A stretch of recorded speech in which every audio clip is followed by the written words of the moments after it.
ఏంటి సత్యబాబు రమ్మన్నావు? నువ్వు అర్జెంటుగా అమ్మాయిని చూడు. ఇది మా వీధికే గ్లామర్ క్వీన్. 1-2 సార్లు చూసి నేనే టెంప్ట్ అయ్యా. కాకపోతే దీని అన్నయ్య ఇచ్చిన రౌడీ అని డ్రాప్ అయిపోయా. నీ అబ్బా పిల్లని చూడమంటుంది నా పెళ్లికి. నువ్వు పెళ్లి చేసుకుంటావా? ఆత్మహత్య చేసుకుంటావా అన్నంత ఎక్స్ప్రెషన్ ఇచ్చే ఎందుకు దానికి? ఆ మధ్య పెళ్లి వేస్ట్ అని ఏవేవో లెక్కలు చెప్పావు కదా. అప్పుడు పెళ్లి తక్కువ అనిపించింది, ఇప్పుడు కట్నం ఎక్కువ అనిపిస్తుంది. కొంచెం తెలుగులో చెప్పవా? పెళ్లి కన్నా కట్నం గొప్పది, కట్నం కన్నా ఇల్లు గొప్పది. 3 ముళ్ళు వేసి 3 ఇళ్ళ వాడిని అవుదామని. అర్థమైంది. మీ అన్నల దగ్గర ఇల్లు కొనడానికి నీకు డబ్బు కావాలి, ఆ డబ్బులు ఇవ్వడానికి కట్నం ఇచ్చే పిల్ల కావాలి. కరెక్ట్ గా క్యాచ్ చేసావు. నేనంతే ధోని టైపు. ఎవడైనా పెళ్లి చేసుకుని ఒక ఇంటివాడు కావాలనుకుంటాడు. నువ్వేమో ఒక ఇంటివాడు కావడం కోసం పెళ్లి చేసుకోవాలనుకుంటున్నావు. ఇప్పుడు మార్కెట్ లో నేను ఎంత పలుకుతాను? ఓపెన్ మార్కెట్ లో 10-12 లక్షలు పలుకుతావు. బ్లాక్ మార్కెట్ లో 25 పలుకుతావా? ఓపెన్ ఏంటి బ్లాక్ ఏంటి? ఓపెన్ మార్కెట్ అంటే మంచి ఫ్యామిలీస్, మంచి అమ్మాయి, చదువు సంస్కారం చక్కగా ఉండేవాళ్ళు అనమాట. బ్లాక్ మార్కెట్ అంటే కొంచెం తేడా ఫ్యామిలీస్, సెకండ్ సెటప్ డాక్టర్లు, అబార్షన్ చేసుకున్న వాళ్ళు, మూడు వదిలేసిన వాళ్ళు. మరి అలాంటి కేసులు వద్దు. కాస్త పొదుపుగా బుద్ధిగా ఉండే అమ్మాయిని చూడు. ఒక సంబంధం ఉంది, కాకపోతే పిల్ల యావరేజ్ గా ఉంటుంది. మరి కోట్లు ఐశ్వర్య రాయనెత్తారెట్టి చూపించి పర్లేదు, మనకి డబ్బు ముఖ్యం. అయితే నా పర్సెంటేజ్ ఫిక్స్ చేస్తే నీ పని అయిపోయినట్టే. అంతా 2% ఇస్తారు కదా, నా పెళ్లికి 4% తీసుకో మా మాంగారి దగ్గర. అంటే నువ్వు ఇవ్వవా? ఎవరిస్తే మా మాంగారిది నాది కాదా? పద. ఎక్కడికి? అమ్మాయిని చూసొద్దాం. ఇదేమన్నా షకిల సినిమా ఏంటి? చట్టుకుని పోయి లట్టుకుని చూసి రావడానికి. మంచి ముహూర్తం చూడాలి, కబురు పెట్టాలి. ఈ రోజు మంచిదేగా, ఫోన్ చేయి, వెళ్ళొచ్చేద్దాం. నువ్వు ఒక్కడే వచ్చేస్తావా? లేకపోతే ఊరంతా తీసుకెళ్తావా? పెళ్లి చూపులు అన్న తర్వాత కొన్ని పద్ధతులు ఎడుస్తాయి. నీ అన్నయ్యని వదిలి తీసుకెళ్దాం. వాళ్ళు అడిగితే ఇప్పుడు చెట్టుకుతారేమో. నువ్వు ఉన్నావుగా కొమ్ము కింద పడేయడానికి.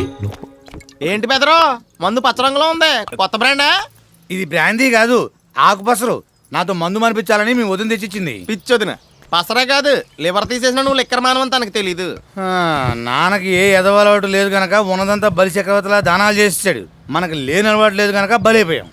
ఓ పని చేస్తే మన నాన్న చేసిన దానాలని ఉత్తు దానాలని చెప్పేసి వాటి మీద కాపీ రైట్స్ మనకు ఉన్నాయని, మన ఆస్తులు మనకి తిరిగి ఇచ్చేయాలని కోర్టులో దావా చేస్తే లాయర్ ఫీజు బొక్క. రూపాయి ఆస్తి కూడా రాదు మనకి. నీకెలా తెలుసురా? ఆల్రెడీ నేను దావా వేసి కోర్టులో డబ్బులు కూడా తిన్నాను. ఆయన డాక్యుమెంట్స్ అన్ని పక్కాగా రాసి మరీ తెచ్చాడు. మన నాన్నగారు మనకింత అన్యాయం చేశారు కాబట్టి ఆయన ఆత్మ ఎప్పటికే శాంతించకూడదని ఓ 2 నిమిషాలు మౌనం పాటిద్దాం. మీరు చేసే చండాల పనులకి ఆయన ఆత్మ ఎలాగో శాంతించదు. అవునరా? అసలు మీరు నా అన్నయ్యలేనా? అదేంట్రా, నువ్వు రాగానే లేచి నిలబడ్డాం కదరా. ఇంకా నీకు డౌట్ ఎందుకు వచ్చిందిరా? పెళ్లిడికి వచ్చిన తమ్ముడు పాపం దిండేసి పడుకున్నాడు, వాడికి పెళ్లి చేద్దాం ఆలోచన వచ్చిందా మీకు? నీకు పెళ్ళే కదా కావాల్సిందే. మా క్లబ్ ముందు సైకిల్ స్టాండ్ సెల్లులు ఉంటదే కాకే, నేను దాన్ని మాట్లాడతాను. నువ్వు 4 రోజులు దాన్ని కూడా తిప్పుకుని అన్ని చూసుకుని కన్ఫర్మ్ చేసుకో. ఆడు కూడా ఏం ఫీల్ అవ్వకుండా మనకు ఫెసిలిటీ ఇచ్చాడు. బుల్లెట్ లెవెల్ సైకిల్ స్టాండ్ సరిపోతురా. మా ఎస్కేపర్ ముందు కోడి పకోడి లేచేవాడు కూతురుంటది ఉంటా, స్కాచ్ బాటిల్ నిగర ఆడుతుంటది. సగం మంది బారు దాని చూడటం కోసం వస్తారు. నువ్వు అను రేపే ఆ ఫెసిలిటీ కూడా ఉందా? కోడి పకోడి సైకిల్ స్టాండ్ నాకు వద్దు గానీ నా సంబంధం నేనే చూసుకున్నాను.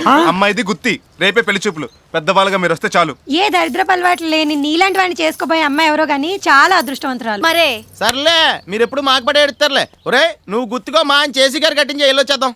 కారు ఎందుకు, కంఫర్ట్ గా ఉండదు. మీరు బస్సులో వచ్చండి, నేను బండి వేసుకొచ్చేస్తా.